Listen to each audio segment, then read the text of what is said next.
Welcome to the Refectree channel. Charlemagne the God and political pundit Angela Rye recently appeared on the Joy-Ann Reid show to discuss the difficulty the Biden administration is having where it concerns the black vote. Look, many black voters feel that they were thriving during the Trump years, and while not exactly eager to support Trump, black voters are deeply unenthusiastic and downright doubtful of the Biden administration's ability to turn things around. This is despite the many black faces in the Democratic Party.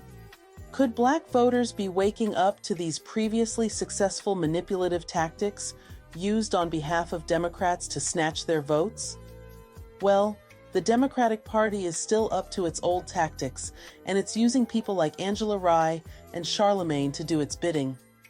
Charlemagne and Angela walk a fine line here. As you'll see in the clip, ultimately the message is, vote for Biden no matter how much he has failed you, but they take a rather manipulative approach to getting to that point. Let's take a listen. The culture for so long. I have been in meeting after meeting, both on the Hill and off the Hill, with the party about their failure to reach their base, their most faithful base. 4 years. This is not new information. I don't know why we're surprised. I don't know why folks they said I'm not holding them accountable on segments with them and all of that. Leonard is not saying anything different than what I've heard members, including the past chairs of the Congressional Black Caucus, say to the party. They're saying you're not investing enough in our community. Find the lie. Jamie Harrison will tell you that that is indeed the case, that they are working on it to change it. So why are we upset when people are pointing out the facts? The facts are enough black consultants aren't hired. Tell me 5 black pollsters you have. You can't because you have not created that bench. Tell me the black candidates that you have. You've been forced to ensure that that bench is growing by the Congressional Black Caucus. You tell me the number of consultants you hire. Tell me with a fact, with a straight face, that white boys don't run the Democratic Party. And I'll call you a lie all day long. Let's pause here and notice how they work overtime criticizing Biden. This tactic aims to first bolster the voice of black frustration and appears to be holding Biden accountable for the difficulty in galvanizing the black vote. Angela Rye is quite performative here, appearing to sting the Biden administration with a critique that goes to the very cabinet. Her solution to Biden's problems doesn't appear mathematical. No numbers spelling out the expectations of black progress. No benchmarks for economic and socioeconomic growth. Instead, her recommendation to Biden is to hire more black consultants. Let's continue, because in this next clip, both Angela and Charlemagne stick the landing in their messaging. Let's hear what they have to say.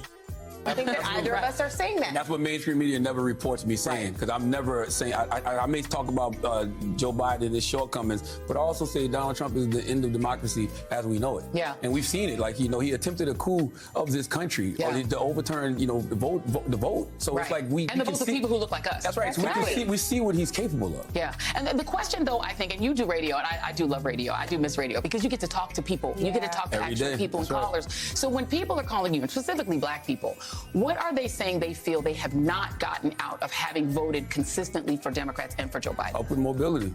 Simple as that. Like, people want security, and a lot of that security is financial. Like, it's simple and plain. And it's been, whether it was President Obama, whether it was, all the way back to Clinton to now Joe Biden, they feel like the Democratic Party has never promised that. And it's like right now the problem I'm having with my listeners, what am I supposed to tell them? Like, what am I supposed to tell them other than, look, man, Donald Trump is a fascist. You may think things can't get worse, but they absolutely positively can. But if they feel like... Now, is it just me, or have you noticed that the Democrats never have plans or real solutions in return for the black vote? Instead, by fear-mongering in this case, Charlemagne is essentially begging Biden to give him something, anything, to tell black voters because Donald Trump is a threat to democracy as we know it. This, folks, is fear-mongering. It's a cloaked way of telling us that despite the lack of initiative and support from Biden, despite the lies, despite the crime bill, Biden is at the very least not a threat to democracy. The parenthetical, if you didn't catch it, is essentially vote for Biden to save democracy. My question for you is, do you think these manipulative tactics, these legacy tactics to either galvanize the black vote or at the very least keep black voters from voting for Trump, will work in the 2024 election cycle? What I need is to hear from you. Who are you supporting in the 2024 election, and who do you think will win?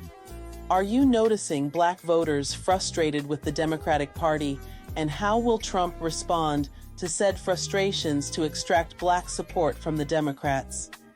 Thanks for listening, and if you made it this far in the video, please consider liking and subscribing to our channel. Thanks for listening.